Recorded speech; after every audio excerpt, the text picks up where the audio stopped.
Hey everyone, Temporal here, and for this session we are going to be reviewing the Overwatch 2 match that happened during the grand finals of Owl Halftime. We're going to be taking a look at this one. What's really different about it compared to what we've seen before is this is going to be driven by pro players. So as we can see here, these are pros, these are pros. These guys have some idea of how to play the first Overwatch game. So it's not just a bunch of silvers clashing against each other. Should give us a little bit more of an idea of how the game actually works. I know many people have already seen this match in real time during the playoffs, during the halftime, and that's great. But we're going to be looking at this through a little bit of a different lens to see, hey, I'm going to pick some things out, show them to you, show you really how it works, as I do have a Overwatch coaching background. But let's get into this. Obviously, if you guys have questions, you can throw them up there. We'll mostly go through this while dealing with questions. We're not going to hold questions and comments fully to the end on this.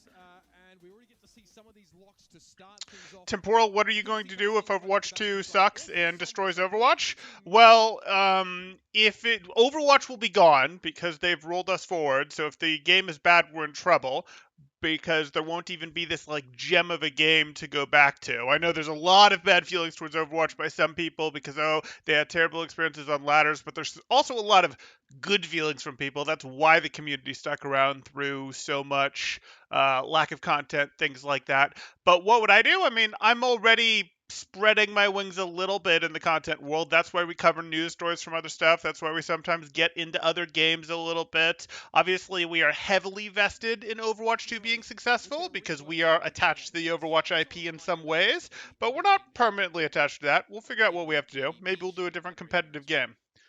We are on HD? Yeah, we're on HD. That's just a little grainy. Right, Reinhardt, when he charges, can control and maneuver himself. Finally, a temp review. I feel like Sombra is kind of OP at the moment, which skewed stuff a bit. Yes. Sombra is very OP right now, would be my takeaway.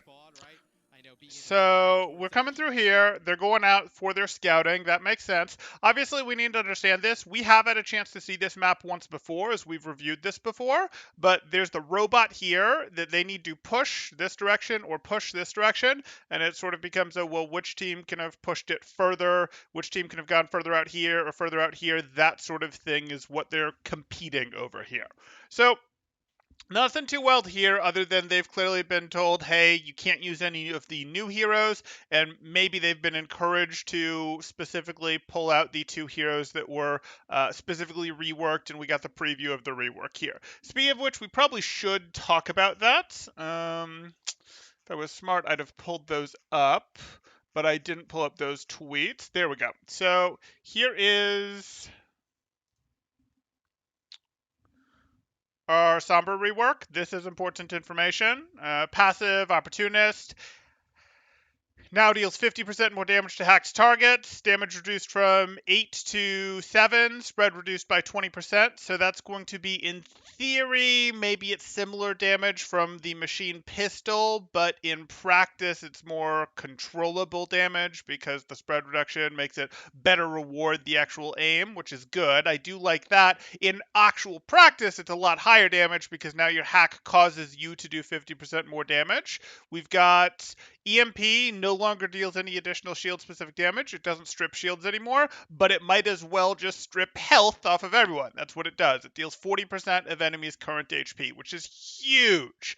That said, we get into hack, cooldown reduced from 8 to 3, duration increased 8 seconds. This would sound wild right now, except ability lock duration reduced from 5 seconds to 1 second. So hack has been, well, we'll finish reading through it. Now reveals hacked enemies to Sombra's team through walls for 8 seconds. Cooldown is no longer halved when hacking health packs. Health pack duration reduced from 60 to 30 seconds. And then we have some stealth changes. Stealth's faster. Hacking doesn't remove you from stealth, though you're visible while hacking, but you go back into stealth after that. So those are pretty big deals. Big change to how hack works. Hack is going to be more of a, you could say, scouting tool for it lets your opponent see it lets your team see your opponents through wall, but it also causes you to do more damage to them. As in, like, we're locking you out of having your ability for 1 second.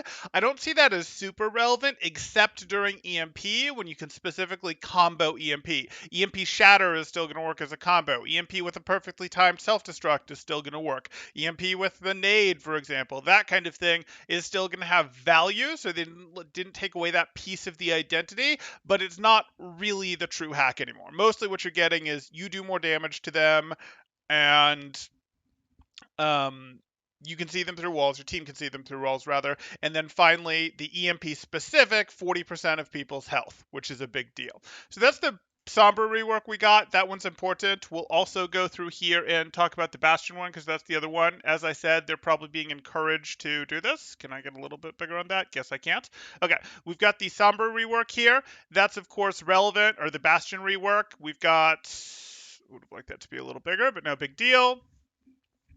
In Recon, he has fire rate reduced by 50%, damage fire fall increased to be more accurate at long range, weapon spread reduced to 0. In Sentry, can now move while firing, but reduced movement speed. Weapon has unlimited ammo. New ult called Artillery Mode, locks in the ground and unleashes powerful long-range strikes. And then Reconfigure can transform between 2 combat modes, an 8-second duration and 10-second cooldown. Okay, so we know it works there. And then finally, Tactical Grenade. No more self-repair. Bastion shoots a tactical grenade that detonates after a short delay and knocks back any enemies it strikes, bounces off walls, but sticks to enemies and floors. Okay. Grenades explode shortly after they stick to an enemy or the floor. Fine. So now we have the information that we potentially wanted there. That's good. I'm just wanted to get into that information so that people can understand what's going on in this match. Perhaps these guys have been encouraged to play these heroes, perhaps not. And the double fire strike. We're probably not going to become a Paladins channel, Submitic. Not a big enough game. So some changes there. Like, if I'm going to go learn a new game to really get into, really work on, really get into at a high level of depth from a competitive standpoint, it will be something more successful than Paladins. Okay, so we've seen here that we had the faster rollout, it looks like, from Red Team here. That's interesting. Kevster has circled behind. We did see that we had a circle behind from Decay as well. We saw the Sombras past each other in the wins there. And Birdring is set up in his turret mode. So he's committed his turret here. Okay, that's interesting. Works for me. Maybe that's part of why they got more depth here. Or maybe it was just a rollout difference.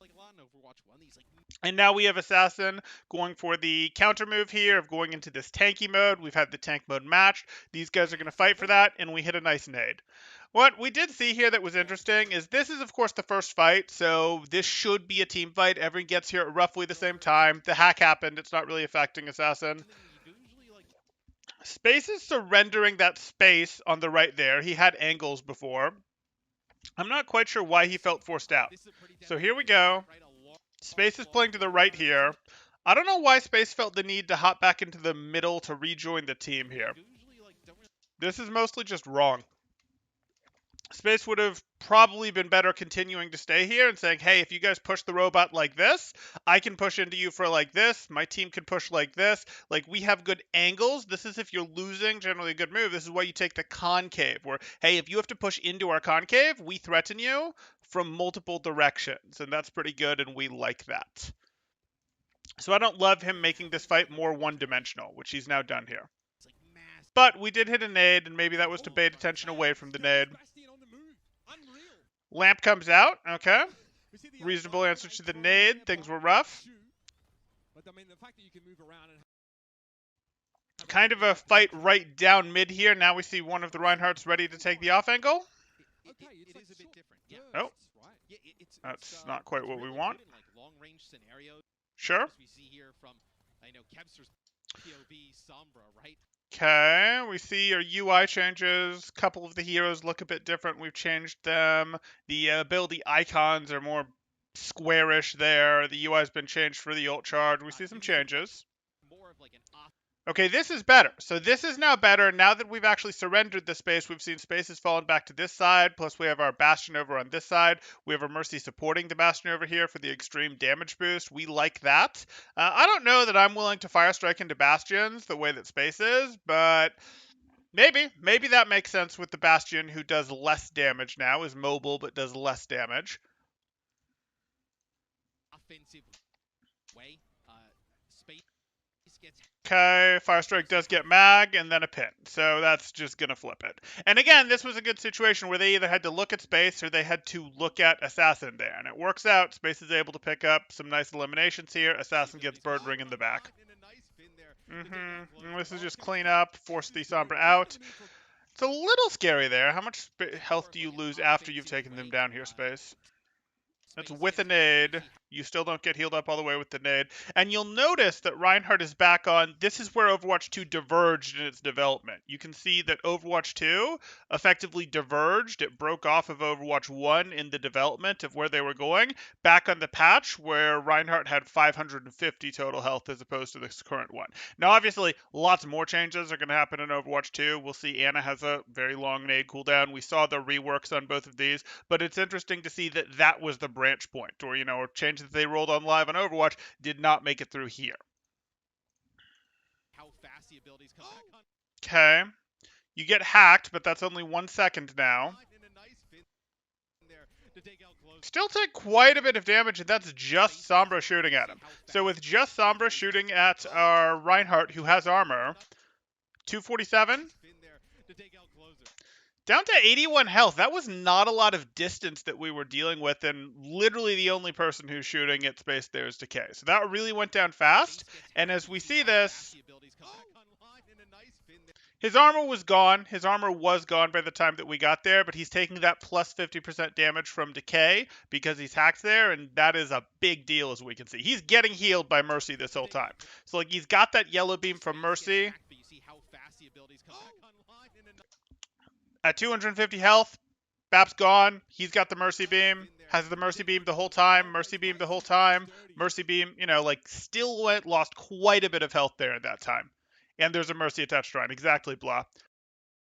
I think they're going to have to rebalance that, to be perfectly honest. I think they're either going to have to make EMP weaker, or they're going to have to make EMP cost more total ult charge. Like, she can, even if she does this much damage, they're going to have to increase the ult charge cost of EMP. So everything costs 100% ult, but the actual reality is that ults are charged based on the total points of damage you've done or points of healing that you've done, and they're going to need to require EMP to require more total points of damage to charge. I suspect, if they want this to work like this. If they want to keep her damage amp the way it is. 30% EMP or hack, 30% damage. Oh, 30% damage, was it? We just looked at this. No, we're looking at that. Now deals 50% more damage to hacked targets. Nope, that's not quite what we wanted to do, but okay.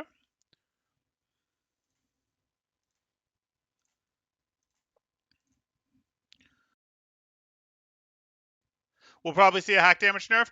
I mean, maybe. The thing is, hack shouldn't be any harder to interrupt now than it was before. I suspect there's a little bit of disrespecting of hack that is going on, where people aren't going to the lengths that they used to go to interrupt hacks, because, hack isn't as big a deal now. And I think some of that will change as people realize, wait, plus 50% damage is actually a lot.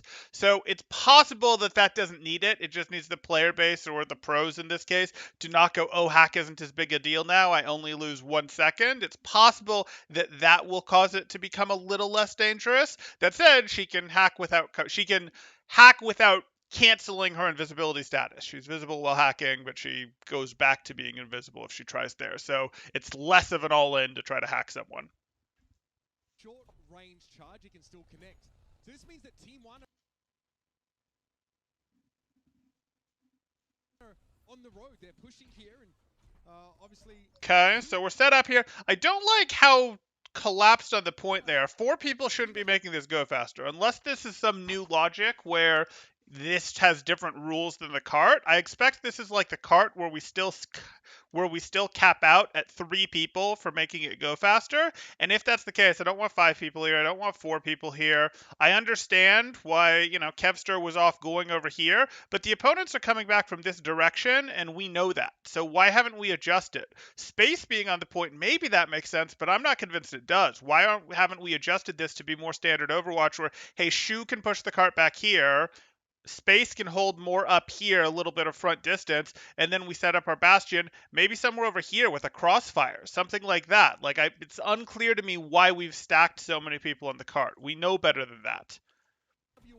Is our name for the Right, okay, this is the respawn path. Okay, why do we not have a Reinhardt blocking this? It's a little annoying. He's blocking at the top of a hill where they'll have a little bit of a high ground advantage, but why are we not blocking here with the ability to threaten through this, since this is probably a flank route? robot here? Yeah, so you can see the top of the screen, right? He could have shielded. Her damage is pretty low. It's now 7 per shot versus armor. It gets reduced a lot, not with 50% more damage. I mean, he could have shielded, but that was like 2 steps. And don't get me wrong, yes, he still should have shielded those 2 steps, but that really was not a lot of distance, and he had a Mercy yellow beaming him. No, the blue team is in the lead right now, pushing that robot. When the red team gets control of it, it'll kind of move back. Okay, Birdring coming in with the off angle. We like to see it. Not sure Junkrat's the play, but we like to see this conceptually, and they're in a somewhat enclosed space. Birdring here on the Junkrat on the flank. And Shu should just collapse here. I mean, Mercy's trying to peel, but Shu's let himself get backed into a corner here. We don't get to see how Shu continues. Shu has also decided that they're in trouble and spent nano. Because Shu should just get crushed at this point by Decay and Birdring, even with the Mercy peeling. Why are you so close? We don't know exactly why that happened. So your Reinhardt mag backed off. Your Reinhardt backs off. And Skewed is just like, nah, I'm going to stay right here. Why are you still here? Like, why when your Reinhardt is getting pushed back, are you so slow to get out? Especially when you had either here to play from, where you had maximum high ground, or you had the window to the right to play with that's a flank route through here based on what we can tell that had cover. Like, why are you here? This is foolish. This is not amazing. Right there, but it's for a brief Mm-hmm. time. Their abilities are unavailable. We saw this one in the preview, I think. Mm-hmm. Yeah, Space is getting a little bit nutty with it.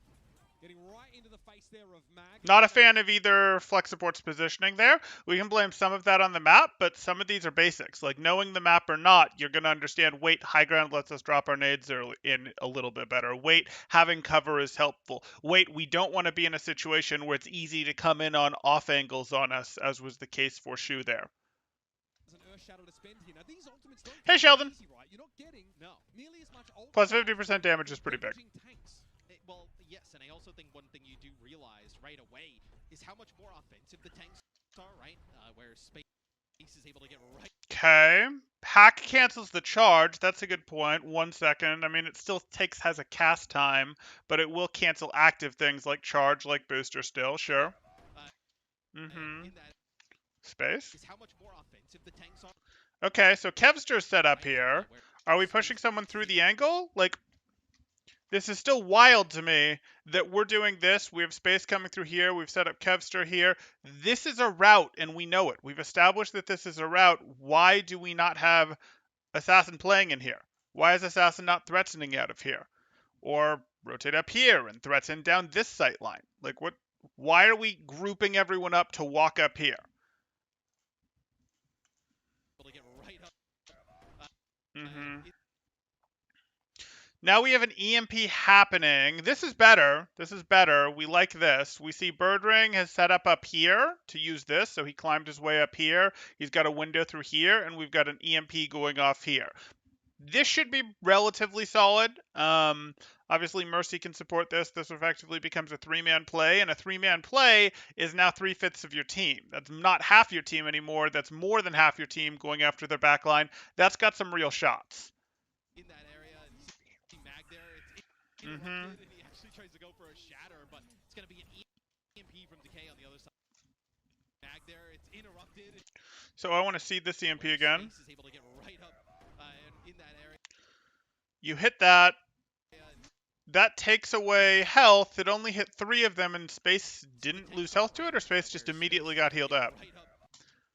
Right away is how much more offense. That's a regular hack. Where Space is able to get right up in that area. And see It's only a 2-person EMP. It's only a two-person EMP. Space was just regularly hacked. Okay, and Birdring is not able to immediately follow up on that and get us an elimination. He dashes in there. Oh no, he does. He gets the Bastion off that. Fine. But he's not. But then we're gonna have the Valk popped. Fine. It's fine. Only locks you for a second. And then we have the counter EMP. And the counter EMP. Sure. Valk obviously answer. Sure. And you force that out, and you just forget about the Mercy? Interesting. I don't know why you forgot about the Mercy. Okay. Overwatch 2 looks pretty fun, in your opinion. Okay, Kevin A9. Okay. Cool, cool. I thought they announced armor wasn't going to be part of Overwatch 2. I don't think so. I don't remember that one. I think we're less into some of the alternative type of health, some of the overhealth type stuff they're interested in having less of, but we'll see.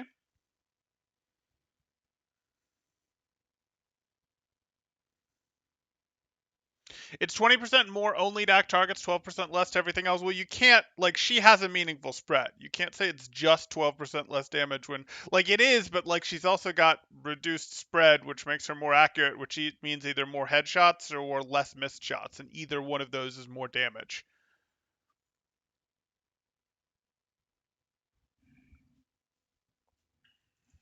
Plus that percent health damage as well, right? Yes, and trying to actually finish players off. Sure. So you see that's a nice hack here onto Moth. Okay, we're establishing control here. We are on closer, which is on our red team, sure. Okay, so they got a team fight win. They turned the robot around. Good for them. Do we have anything controlling the left? Like, this is pretty shallow for Decay here. And in theory, we would expect that we would have, again, some threat coming from this direction. Even though it's only 5 people, you can still play this for lanes. TWO moves quite quickly, so it didn't take long after winning the fight for Team 2 to be back in Space? Are you sure you want that fight? Now they're starting to move their barricade up. Space?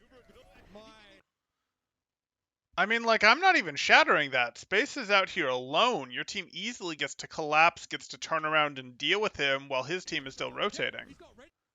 Oh, no, because you were trying to pull them back here for your Bastion to push through. Because even though red team wasn't doing anything, this is what I was talking about. Okay, so we wanted red team to push through like this, and they weren't when they had map control, when they just wiped the other team. They were only pushing up main.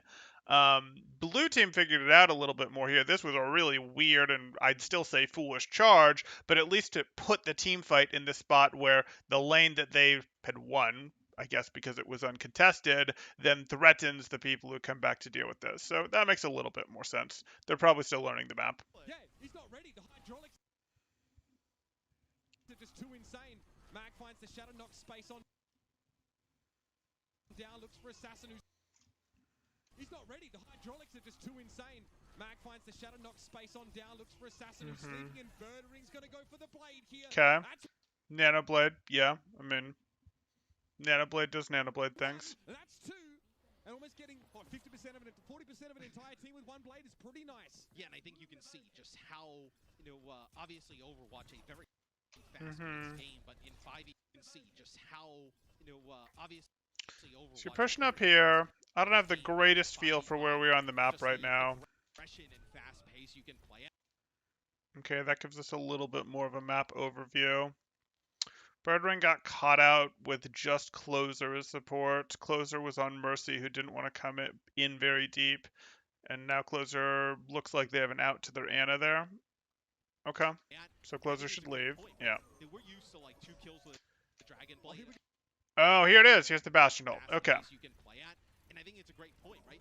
We're used to like 2 kills with a Dragon Blade, a fight being for a very long time. Here's the planting 1, planting 2, planting 3. I don't think you can have those drop one at a time. I just don't think that's a threatening ult. I think those need to all drop at once. Like, I just don't think that's Threatening. How much Fight damage for a did very that do long to anyone time. that it Here's the hit? So Mercy's not going to Bastion. get hit. You're trying to trap him, maybe? So Reinhardt maybe gets hit by that one, Mag. Side. And Anna maybe. Do they actually take damage? Missile on Okay, he's got 550 health. That looks like it did a third, maybe. Maybe a third of his life. A little bit less. He wasn't at the very epicenter of it, but like if there's that much of a delay to it, if the team who's getting hit by it can see when the first one is planted, that doesn't feel very effective. Like maybe people didn't like tank mode. Oh, we have a super chat coming in. Adam in Charge for 199 saying great stuff, Temporal. No trolling today. Thank you. You're welcome, Adam in Charge. You are welcome. And thank you for that 199 super chat. I don't have a lot of high hopes for this ult, to be honest. Maybe it's going to be really good at leading people around, at being like, no, we're going to control your retreat path, things like that to combo well with other ults. But I'm looking at that, and compared to EMP, for example, this does not feel powerful. I would probably want all three of those to drop at once at least, because otherwise this is feeling like a hit scan tier ult. Yeah. The spots down here. You see Mag takes a decent amount of that splash. They left Sombra open to easy number nerfs. Okay. This ult will wreck at the bottom elos. I mean, so did High Noon in the beginning. So did Self-Destruct in the beginning. Self-Destructed at the high elos too, but hey.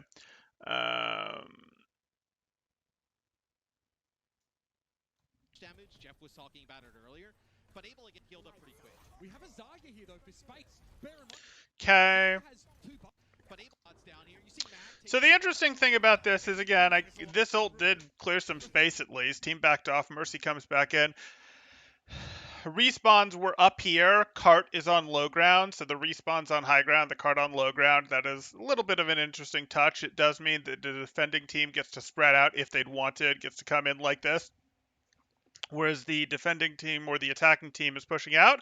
I would have liked to see, again, more support push up there with Bird Ring and Closer. I would have liked to see more than just those two up there. I know you're short on people now. Like, maybe we need 3 people on the robot, 3 people on the cart. But, like, no, that's never really been true before. It's more important to tax them on the way in and to be able to more adequately support Birdring. Birdring went too deep, don't get me wrong. But, like, I don't want to let a defending team spread out here with high ground, with a big concave. It's not being taken advantage of, but this looks brutal.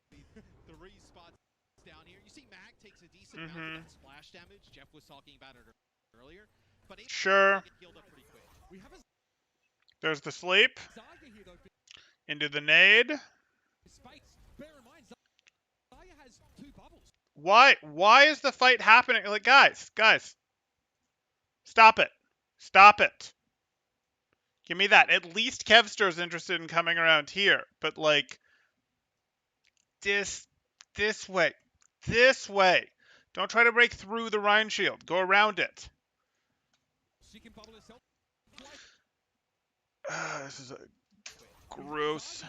Okay, so sleep into nade. Mag survives, so that's a good sign. Mag is not immediately going down to sleep plus nade, so, you know, maybe the tanks have a chance here. This is Decay.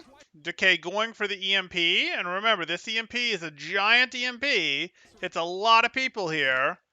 We got 4 people that just lost 40% of their health over that. And that was timed with a nade as well here. So these people now all take 50% more damage from Sombra. They all, well, except Kevster did get hit. They all take 40% more damage from Sombra, and they all went down to 40% health, and they all lost their abilities for 1 second, which allows things like an Ananade to be quite powerful. Like, anyone that's hits, if they're clustered enough for an EMP, they get hit by an nade. Now, part of the solution to this is they should be taking angles, but any degree of stacking is like, okay, we hit you with the CMP, we get multiple people down to 60% or less health, and you can still hit a nade, you can still hit a shatter, you can still hit a self-destruct. That's a big move right there for how fast that charges. You think Sigma Sombra will be a good combo? Could be, yeah, could be.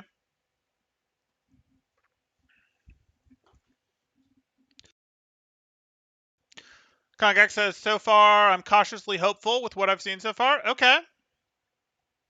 They said on live stream the projectile does 300 damage, the splash does another 300, so it's 600 total potential damage per shot. Seems pretty strong, at least with the numbers. Is that the Bastion one? It's going to depend how big the projectile is at the epicenter there. My guess is, not very. It's not taking up half the circle, but maybe it is. I don't know. I'm skeptical. Just 3 Doomfist ults, which we all know how effective those are at high elo. Yeah, I mean, it actually seems a little worse than that because there's such a delay before the third one goes off. Like, you've had forever to avoid the third one.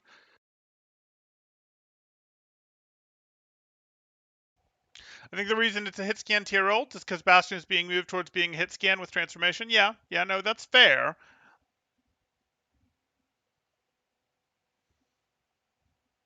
Bastion isn't crushing low ratings with negative 40% damage on turret form. Yeah, he'll be doing it differently now.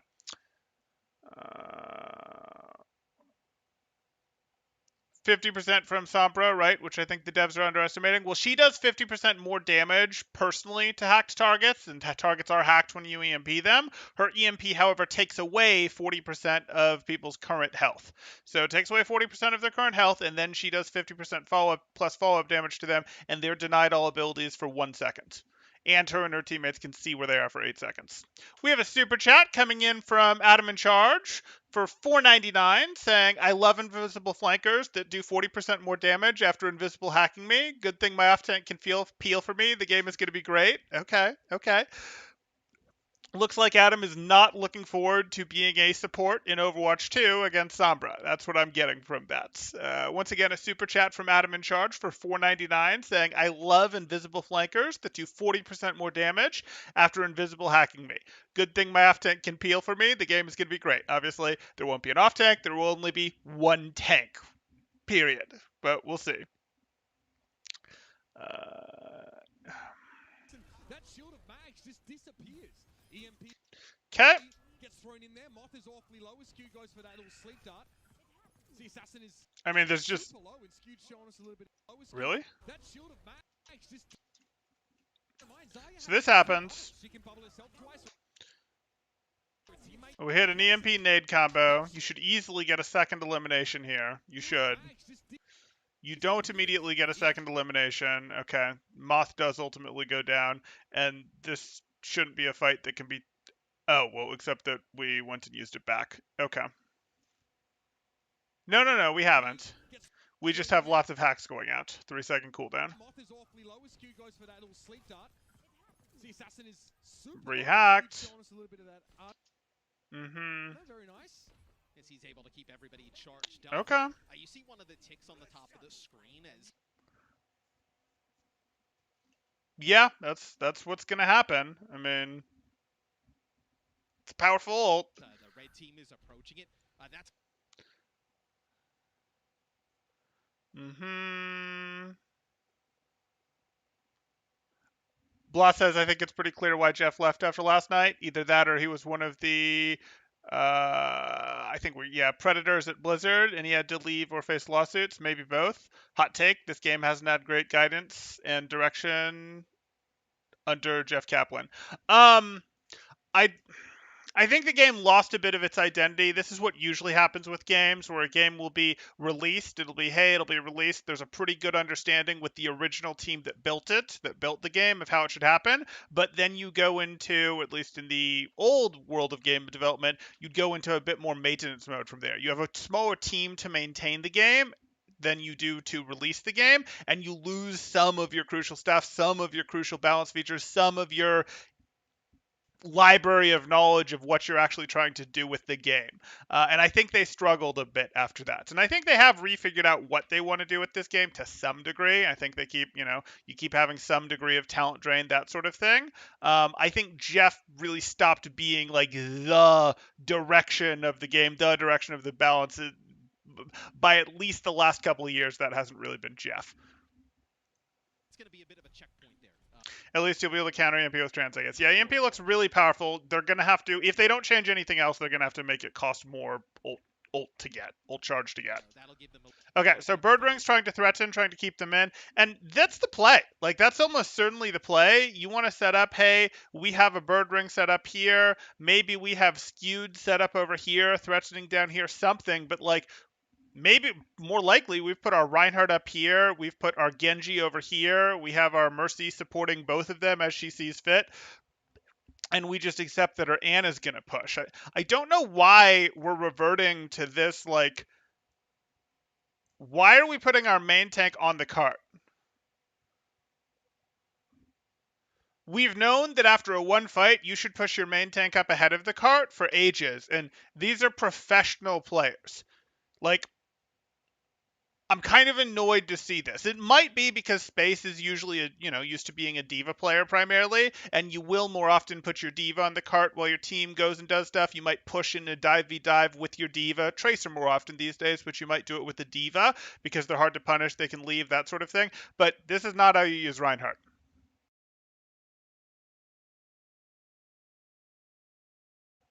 Okay.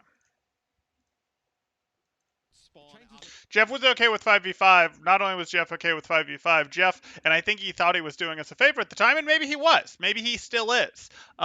Jeff is determined that Overwatch 2, he was the one that lobbied that Overwatch PvP will roll forward into Overwatch 2 PvP.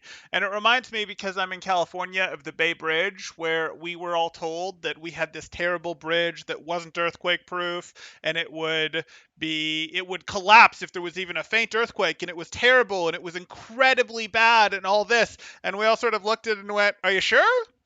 Looks fine to us, but if you say so, sure, we can build a new bridge. And then we went and built this new bridge, and within like weeks of completion, the nuts that were supposed to hold the bridge together started cracking. They this brand new bridge that we've spent a stupid amount of money on, the nuts holding up the bridge start cracking, and we're like, our old bridge is still standing right there. Should we be using that one instead? And they flew out a federal inspector to be like, no, this new bridge that you guys have spent bajillions of dollars on is great. It's fantastic, even with the nuts cracking, even with the not shoddy construction. It's great. It's better than what you have. And you guys definitely want to use this, even with this cracks, it's more earthquake proof. And it's like, well, okay, maybe. Oh, and by the way, we already took down the other. Whoa, you guys took down that other bridge, our old bridge, in record time. What just happened there? And it's like, what? Do you not want us comparing the new bridge that we spent a lot of money on to the old bridge, and because we're finding problems? Like,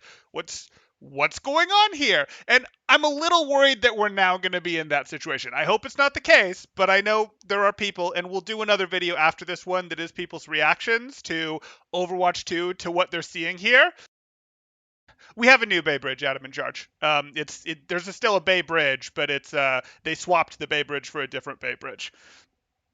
So what we're looking at here is, I'm worried what we're looking at is, wait, we won't have the old one to compare it to. And I get that they don't want to split the player base. Like, that's a totally desirable goal. But Overwatch 2 does look like, even if it's a better game, I don't know which is going to be the case now, it's going to be much harder to compare to Overwatch 1. There's not going to be a foot vote of like, okay, well, 30% of the player base is still playing this because they think it's a better game, nothing like this, which, I can't help but make that comparison. Zergling Dance says, I liked that Overwatch 2 was pasting over Overwatch 1 until they decided to completely reinvent the game. What if 5v5 is as bad as it looks? GG, I guess. That's sure.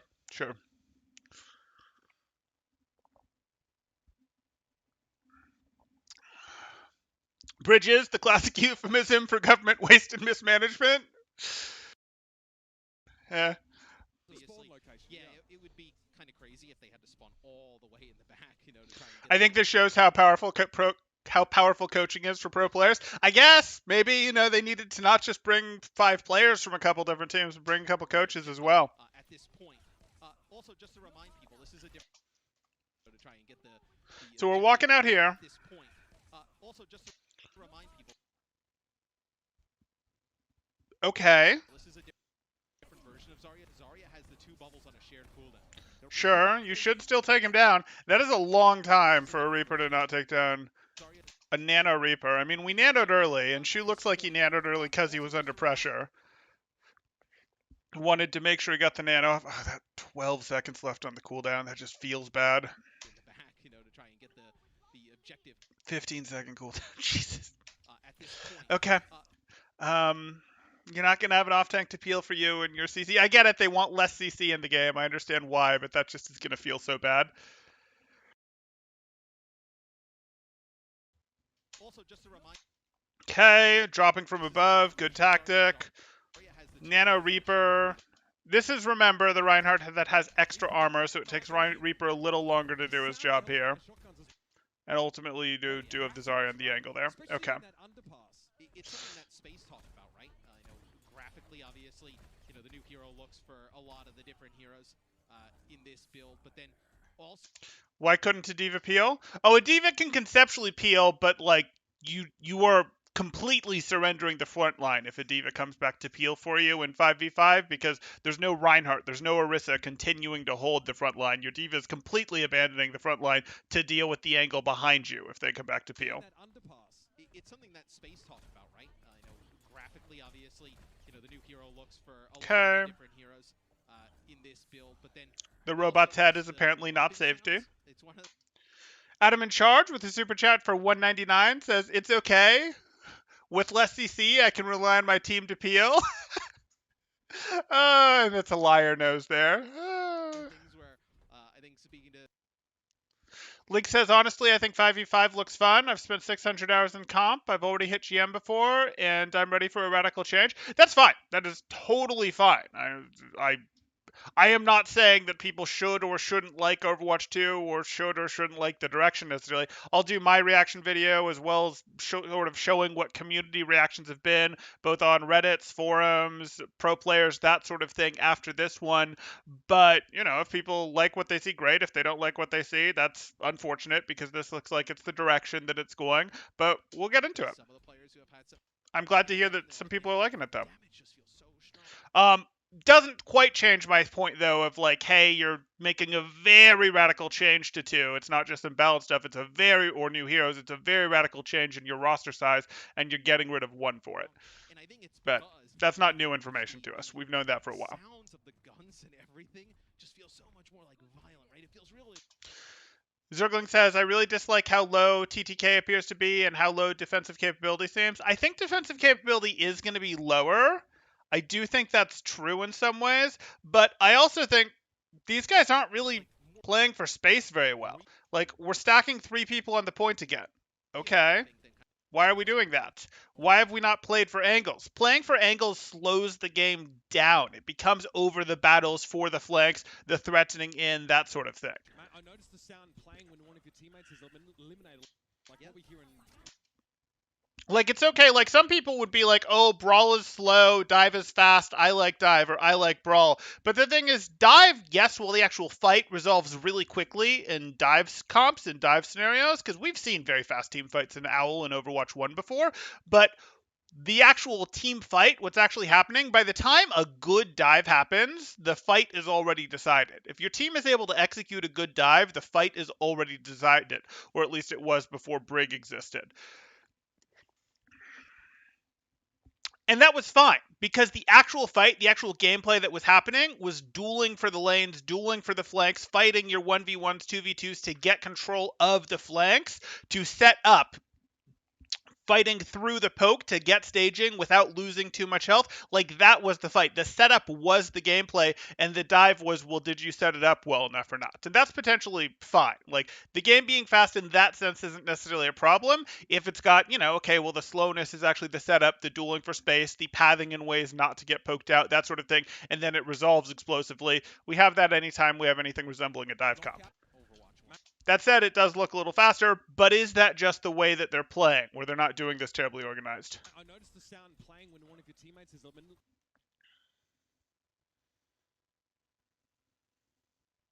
Valorant is pretty huge. Let's bring the same hype to Overwatch. Maybe. Eliminated, like what we hear in... So here's our EMP from Kevster. Kevster wants revenge here. Knockout. And that's a 3-person EMP. Birdring immediately gets healed back up to about half. Mag goes down.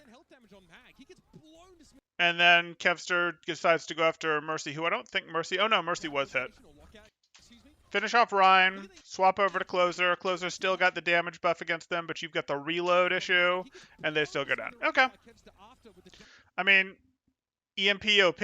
But is EMP just OP because people are grouping poorly? I mean, kind of. Like, we went over this already. These three shouldn't really be grouped together. Now, it might change. Overwatch 2 might change the optimal number of lanes to threaten. In Overwatch, in most situations, the optimal number of directions, lanes, angles to threaten was 3. You could get away with having victory in 2 out of 3, but 3 was pretty optimal. It worked well both from a map geometry sense, which, hey, we have new maps coming in Overwatch 2, and it also worked well from a pairing standpoint. You can have Ashe and Mercy on one lane. You can have the Zen and Sigma on another lane. You can have your Ball and Tracer controlling a third lane, or you can have them separately controlling a third and a fourth lane, but not if you're up against double or triple flanker on the other side, because then it's too easy for them to get caught and lose, that sort of thing. And we can do the same thing with Poke, where it would be, okay, we will put Junkertown, for example, we might put our Widow over here, we might put our Hanzo down mid with our Orisa, and then put our Hog over here threatening the third lane. If we're thinking about first point, second half of first point is a particularly obvious place to do that. So like 3 is sort of become the magic number for lanes to threaten. And you might put Zen back here, you might put Mercy over here, this sort of thing. New subscriber here. This is Benjamin Greener, and with a super chat for $4.99 saying, enjoy your content, and it has given me a fresh perspective on strategy and teamwork. Makes me excited to keep playing Overwatch. I'm happy to hear it, Benjamin Greener. Once again, with a super chat for $4.99 saying, new subscriber here. Enjoy your content, and it has given me a fresh perspective on strategy and teamwork. Makes me excited to keep playing Overwatch. I'm really happy to hear that, Benjamin. If you have questions, comments, anything like that, absolutely let me know. But happy you're here. Happy you're getting value out of the content. Feels like Overwatch 2 will be more Quake-like. Could be. Notice the sound playing when one of your teammates is eliminated, like what we hear. So this is here. We hit this. These guys stacked pretty hard too. I mean, I don't like how stacked blue team is. But if red team's going to let you get 3 people, 3 is probably the absolute max you should ever be getting with an EMP. But I probably can't be too upset over getting 3 with an EMP. Okay. I don't actually mean absolute max you should ever get. The reality is you'll get situations where you're rotating against a team because they've set up good angles with strong poke control, and you're stacking for a small part of a rotation or stacking for a rotation, and yes, you could get caught 5 people in an EMP. But that shouldn't be the norm. For actual standard fights, 3 is about as big as it should normally get. Okay, pushing up for your staggers. Good. Offensive powerhouse, right? You kind of look at players who... Yeah, and it just makes... Is Kevster remotely threatened here? You get shot. You get hit first. Uh-huh. You get healed there. Okay, you're getting healing. Still, that just sort of feels sad. Like, what was Skewed supposed to do? Kevster got healing. More of a team-oriented game. Now it is just way more of kind of almost like playing a little... Idris says, are the old Overwatch 1 maps staying in the game, or will Overwatch 2 only have the new maps in rotation? My understanding is that the old maps are staying in the game. I would not be surprised, though, if we got further down the path of seasons have different map pools. We've done a little bit of that in Overwatch 1. Mostly it's just been quick, remove the terrible 2 CPs from the pool, but I wouldn't be surprised if as they continue to increase this map pool, we get into, okay, there's 8 maps or there's 12 maps in rotation each season, because we should have quite a few more maps. We know of at least 3 new maps that they've given us, but we know that there's more beyond that. So we should have a pretty big map pool, and I can tell you, in pro play at least, we don't like it when the map pools start getting to 20, 30 maps, things like that. Skewed was supposed to get eliminated. Okay. So the blue team gonna get towards this barrier. You can see now they take the lead at the top of the screen. 2CP will be gone. Yes, so we'll lose some maps over that. But we're really only losing 3 maps because Lunar Colony and Paris aren't real maps. That yellow line represents... Okay, so are we pushing up appropriately this time? Just trying to play more of a team. You guys are still 3-stacking there, and I'm okay with you 3-stacking for a moment, but I now want you pushing up to take space. Like, is there a reason Shu can't push cart or Moth can't push cart? Why is space on cart? Like, just because it's Overwatch 2, just because it's a new game, doesn't mean you guys have to revert to playing it how we played Overwatch when it was a new game. Like, these concepts are still here, guys. Take space, make them push through your pre-set up chokes ahead of the cart so that the cart gets to move so that there's pressure on them to recontest. Maybe they're just not willing to because they feel the Sombra threat is too big, and they're just not willing to leave a person back there, because if they leave a single person, they're just Sombra bait, and maybe Shu is just going to get decimated if they leave him back. I still don't think that's right, though. I still think you just go, okay, fine, we'll leave Shu back on cart, and we'll have Brig as sort of middleman, middlewoman going, I can throw armor packs back, I can walk back, but I can also see forward to support forward, something like that.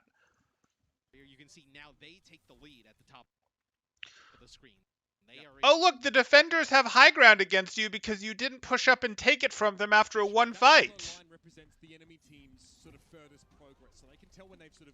This is a fun little loop around. This is a reasonably fun map feature. It has to loop around up to high ground like this. You were, of course, going to go this way to get high ground because it's way shorter. That's reasonably fun. But it's a tougher choke that defense could hold aggressively if they wanted to. Yeah, that's a reasonably fun map feature. We haven't seen a ton of stuff like this. We've seen a little bit, but this is them making use of sort of their bigger map geometry. Enemy forward spawn changed there. So with that checkpoint now, that changes obviously. Okay. I'm sorry, did we have another EMP happen? So they can tell when they've sort of gotten ahead. Okay. Blue's mostly been forced back into this tight room here. Space can't fight Zarya at close range, or Space can't fight Mag at close range there. Where the leading team come from. Yeah, this is scary. That's one. That's Mm-hmm. God, the time to kill feels lower. Okay. Is attacking non-tanks, to be fair, but space also. I mean, I'm a fan of seeing Cyber Dive again, but Moth had the rally, but he didn't have it for much longer. As Nanoblade, regardless, 6v6, 3v3, 5v5, whatever you want to play, still. okay, why are you guys stacked together? Like, Decay has EMP. Please, someone explain to me why. Oh my goodness.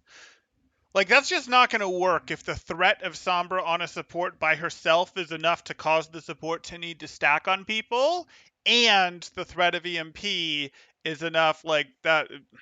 Again, I don't think this version of Sombra works. Like, if you have to stack because otherwise Sombra is way too likely to delete your support, and you have to spread out because EMP does 40% of your life. No, not working for me. Adam says, rule queue bad, 5v5 bad, offensive Overwatch turned more aggression good. Not quite sure I follow that sentence. Rule queue was a great idea. Coming from a tank player where 9 out of 10 picks can't reach Pharah. Impactful is Space now. See if he can get charged up on this Zarya. Gonna have like a Death Blossom plus grab combination. Okay. So, Space, what are we going to do for our grab? Playing against a Diva with Grav. Did you see DM? Is there a hack? There's the DM. No, that DM did not toggle off. That DM did not toggle off.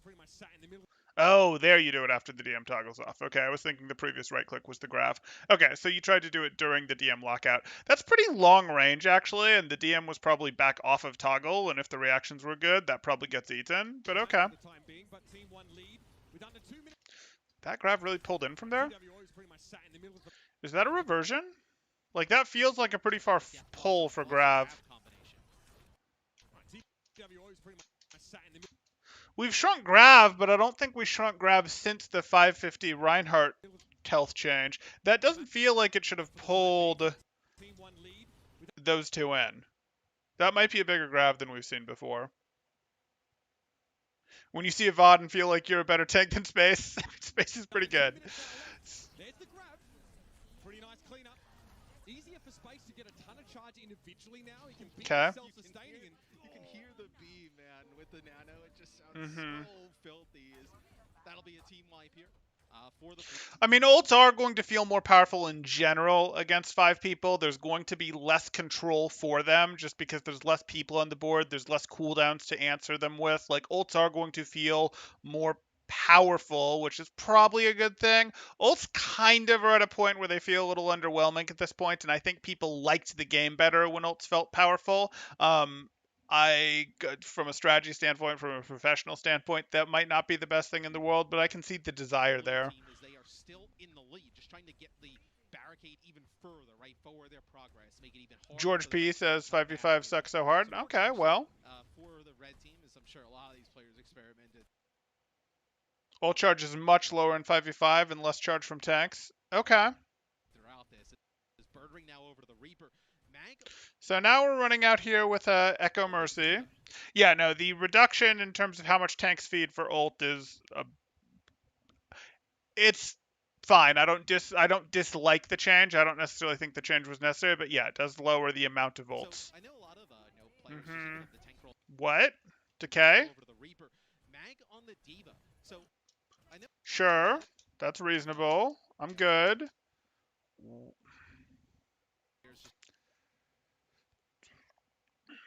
I'm a little surprised to see that focusing beam come out there. The health is reasonable for the focusing beam, but you don't have flight. Like, you don't have flight. Why do you think you can do that? A little bit kind of worried, they think, about Diva in solo play, but she's so good as like a duelist, like 1v1, that she's able to really be pretty strong. And we definitely already knew that, right? That was something that she showcased, in Overwatch for quite some time. Okay, I mean, Space is zoned out here. This is just a wipe. Red should flip it right here. Flip the robot. There you go. Okay. And now the robot goes back to push the other barrier. And this is a little more interesting because you have, hey, we're flipping this. You guys should be spawning from the other side. I still don't think it's right to stack 5 people on cart like this. I still think they should be pushing ahead. I mean, they should be pushing ahead. I'm sorry, was Kevster invisible to you? There's the hack attempt. Kevster didn't get hit by those Diva shots. Oh, why are you... Okay, you did come out of stealth. Okay.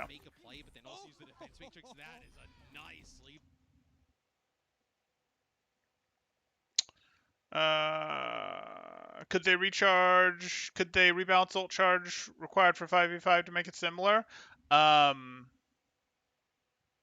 They could, but I don't think they necessarily want to. I think conceptually, the game probably feels better to more people when your ult is powerful. I think that probably feels better to most people. It's a little bit of a problem, honestly, from a professional strategic standpoint, like, oh, you got your ult, that sort of thing, and it obviously emphasizes hero changing if you make ults powerful but slow to gain. But I think they want ults to be slow to gain. I think that's part of the tanks feed less ult charge change design philosophy. If not, the reason for the change is because they just feel like, oh, well, tanks are supposed to want to get shot at, which is totally wrong and is MMO thinking, like MMORPG thinking, and I really hope we're past that. But my guess is that they're looking for ults to be powerful but not powerful but not super often. You don't want to see EMP every fight. That's my expectation. What do you expect the meta to be? Or what do you see meta to be? Poke with Diva for vertical mobility? Could be. That's not a terrible take. I think you're probably still going to see some sort of poke dive hybrid.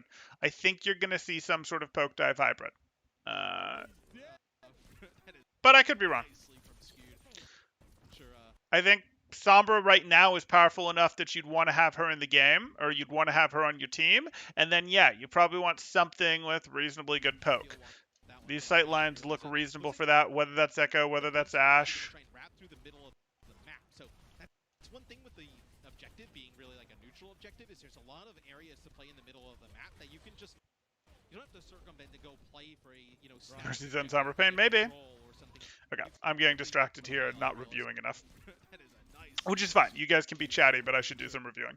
Okay, so Red has control, and they hit to their sleep here. but then also use the defense matrix. That is a We can't heal the robot. Oh, he's dead. Oh, he's Sure. that is a nice sleep from Skew.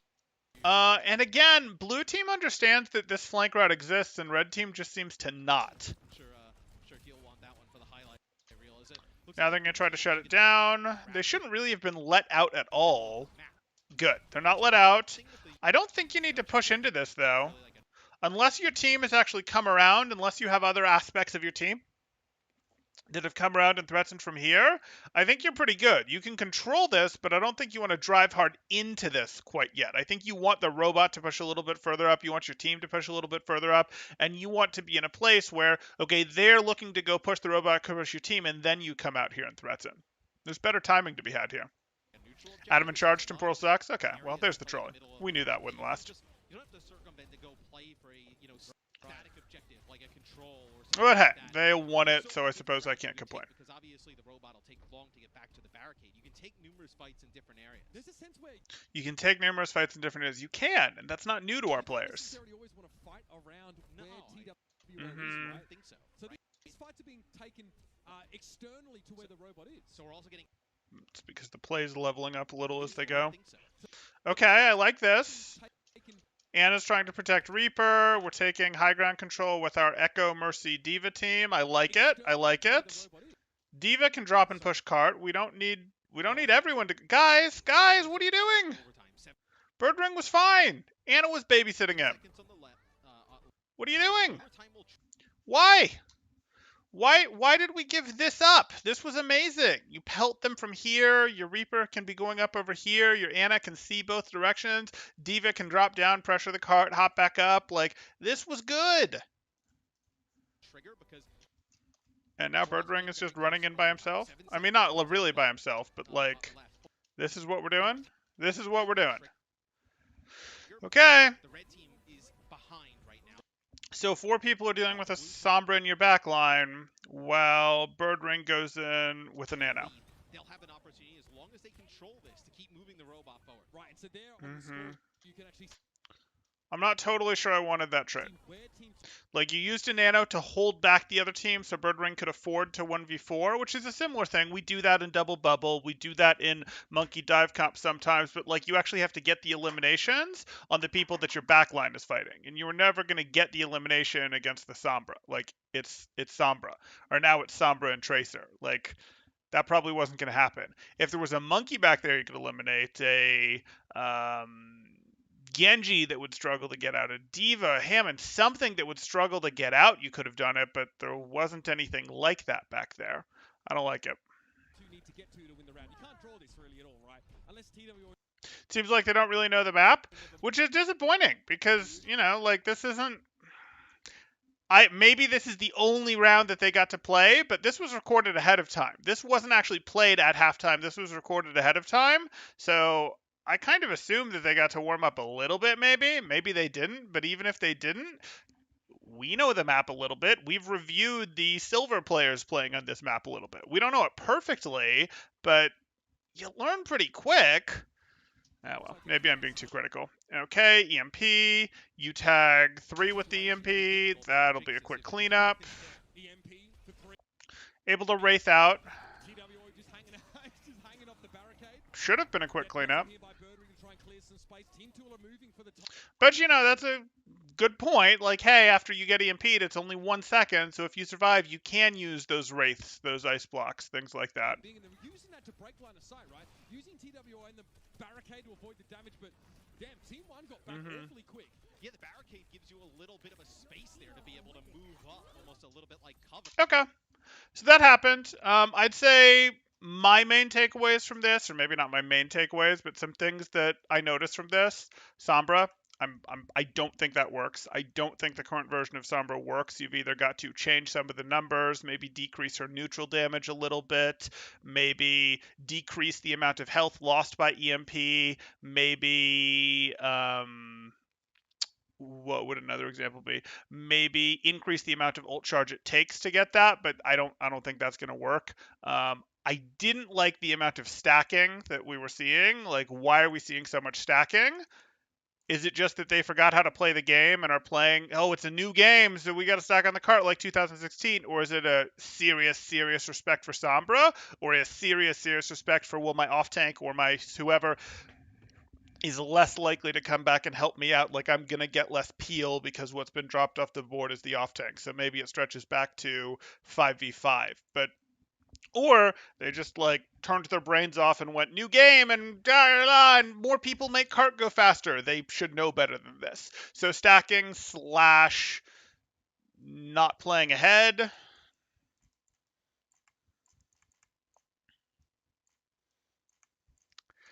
Not playing ahead, not making the enemy push through chokes, not setting up on that, and then not really taking enough flanks, angles, flanks, threatened from multiple directions. Like, I know I saw some criticisms of like there aren't team fights happening. I don't really think that's true. I think we did see team fights, maybe more even than we should have. They resolved pretty quickly, but like we saw team fights because we'd see 3 or 4 people on the cart pretty regularly. We'd see 3 people get caught by EMPs pretty regularly. We had the one where 4 people got caught by an EMP.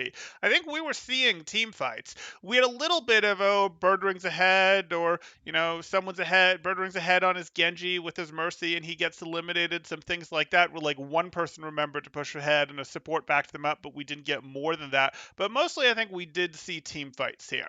They resolved quickly.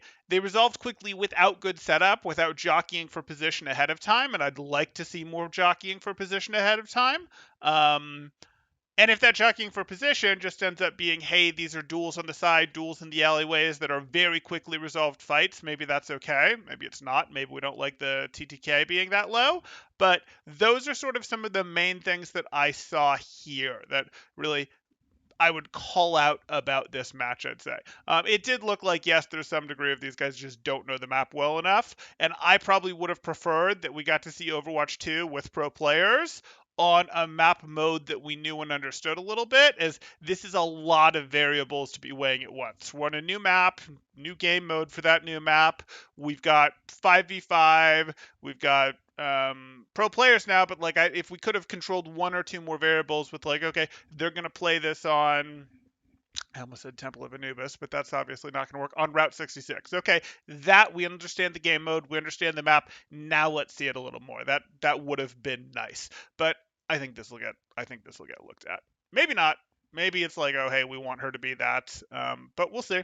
Anyway, I will catch up some on chat. I probably won't go through everything because, you know, some things are just going to fit better in the next video that we're going to do after this. Our next video is going to be sort of a jump around, see the reactions, see what players are saying, both of the everyday players, Reddit reactions on Reddit, Twitter, that sort of thing, as well as the reactions that we're getting out of pro players, all that sort of stuff. So we'll get that, as well as more generally sort of my thoughts and more of what your thoughts are. That said, I'm sure we're going to see some of your thoughts here. Just if I skip over your stuff, it's because I think, too much of that fits better in our next video. Mercies on Sombra Pain, the just send me home meta. Okay, we distracted him. Okay. Seems like they really don't know the map. I think it's fine to be critical, but I feel like they aren't sweating a lot here. You think it's fine to be critical, but they aren't sweating a lot here. Let me think about that for a moment. Like, it's always fine to be critical. So I just don't even register that as a thing. I can be critical whenever I want. They aren't sweating a lot here. I mean, there's some level of bragging rights. There's some level of, hey, you're playing against other pro players. This is better than you get in your ladder games. Your ladder games will be much worse than this. These are mostly 2 teams that are up here that have mixed a little bit, but you can have like 4 people from the Gladiators on one team, things like that. So like, I don't know about that. Like, okay, they're not being super sweaty. Well, maybe they don't know how to be super sweaty. I think they're trying to win. I think they're mostly trying to play it right. But who knows? Any takes on the push game mode? It's fine. I think Overwatch does better with cart type game modes. I think cart type game modes, Escort and Hybrid, are the best game mode types, and I think this being, hey, another way to kind of do a cart type game mode is probably a good idea, and it also gives us a different type of map because it can do some of these, like, instead of being straightish lines like this to get through to the end, it can do a little more of like U type stuff to use the map, which does open up some different map possibilities, some different flanking opportunities, things like that. So I think it's interesting, and I think it will probably end up being better than 2CP, which is what they're looking to do. That's what they're looking to replace. Makes sense. Lots of cover for winning team. Could be. Could be. I don't know about that because the spawns move around. I think people are stacking on the point due to not knowing the map and push mode giving free line of sight block. Maybe, but like the defenders are getting to spawn on high ground and things like that. Wonder if Lauder is going to have a ton more Sombras playing her, preparing for her possibly being OP in Overwatch 2. I mean, it's possible, but she's going to play very different in Overwatch 2. Like, she's going to play very different in Overwatch 2. The only practice you're really getting is throwing and teleporting with her translocator and how her weapon style works. Your point is, this is Geomancer, that we shouldn't look at this and think that pro players who were competing in OWL playoffs don't know how to play. They're probably just taking it easy. Oh, I don't know if you've seen me review, like, I don't know if I've reviewed any of these people on stream before. I review pro players, I review OWL players, like, on this channel, and I'm pretty critical of them even when they're playing. Like, that's just what I do here. I don't go, oh, like, I can make them look like, yes, what are they doing? They're three stacking on cart. How dare they? They look like they're in silver. I do that to them in Overwatch 1 too. Like, that's what we do here. We don't go, oh, the pros are so amazing. They're so fantastic. They're so perfect. They did everything right. If they did this, it must be the right move. Like, that's not what we do here. There are some channels that do that, and I totally understand doing that. There are great things you can learn from pros in terms of, hey, you can see them. They do a lot of things right, but just how we operate is we're a little more critical. But I hear what you're saying. Temporal needs to coach Blizz on the whole Overwatch game, including Overwatch 2? Maybe. I do see where you're coming from, though, Geomancer. Just understand that I I I review in a slightly more adversarial way than some other people potentially review. So I will make 4,700 players look like they're playing foolish. That's by design. We're supposed to. That's how we keep pushing the limit and keep making the level of Overwatch climb higher and higher.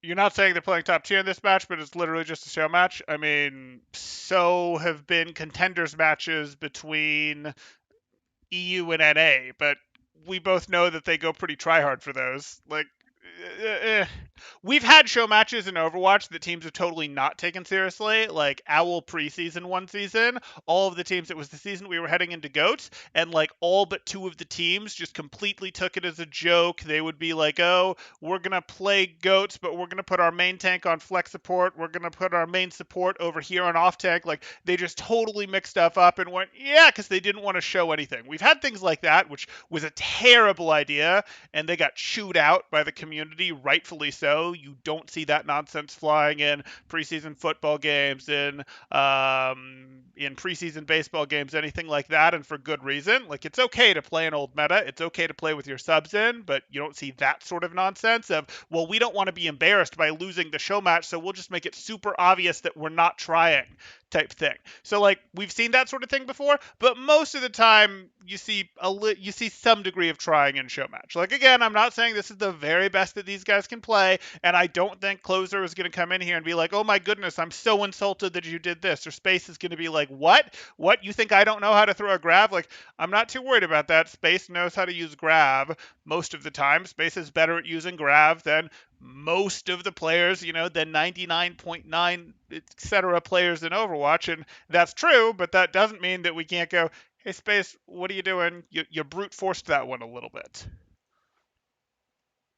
Temporal has the Care Bear approach to coaching. Does he now? Does he? Were these the same pros that came up with the April Fool's balance update that sucked? Yeah. Uh-huh. Cognic says, I don't think they were taking it super easy here. Switching to see changes to heroes, sure, but they tried. I agree. Pro players tend to be competitive people and all that. Okay, let me scroll back up. See if there's anything interesting to scroll back on. Adam says, I'd probably not mind the changes to 6v6, but they needed to do 5. I'd probably not mind the changes if it was 6v6, but they needed to do 5v5 to review queue times because of roll lock, which was only released to stop people from running groats. Thanks, Brig. Yeah, I mean, the 5v5 does serve two main aspects. The 5v5 serves, hey, less people are always going to want to play tank than want to play DPS. So let's just change the game mode, because originally Blizzard kind of figured, 6v6 is probably going to end up with something like, what, 1 tank, 4 DPS, 1 support? Like, that's how they thought the game would work. No, it's not how the game works. But, yeah. Mm-hmm.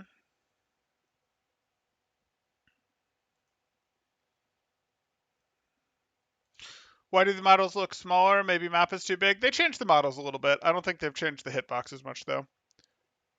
Feel like Overwatch 2 will bring a lot of new players, but also lots of Overwatch 1 players may leave if the new game is too different. Yeah, and they might, but what they're going to be courting at this point is they want a big install base. It's not, let's bring over as many of the players from possible from Overwatch 1. They're looking to go, we want a bigger play base, install base. Overwatch 1 isn't big enough. Like, that would not be a success in their mind. Discussion over role queue versus that. I don't think we need to cover that. Okay.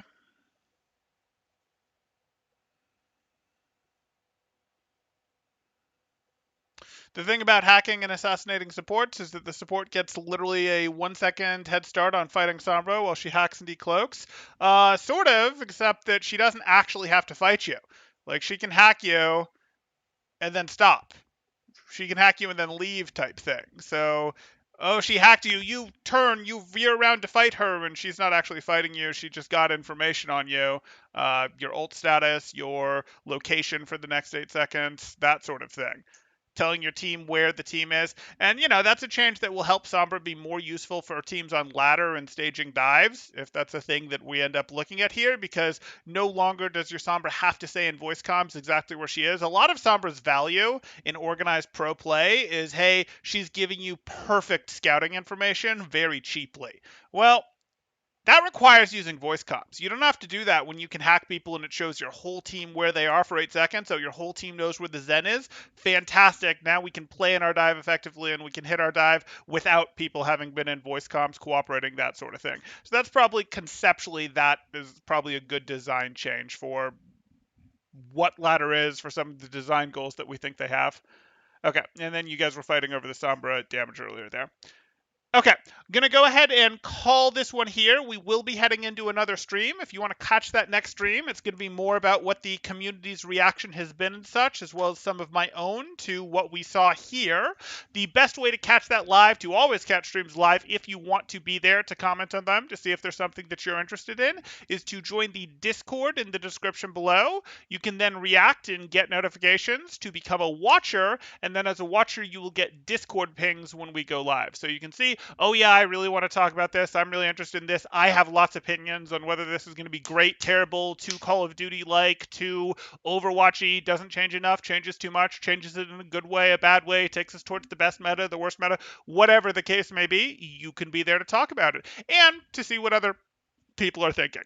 But if you've enjoyed this one, please do drop a like, consider subscribing if you haven't, and I will see you in the next one.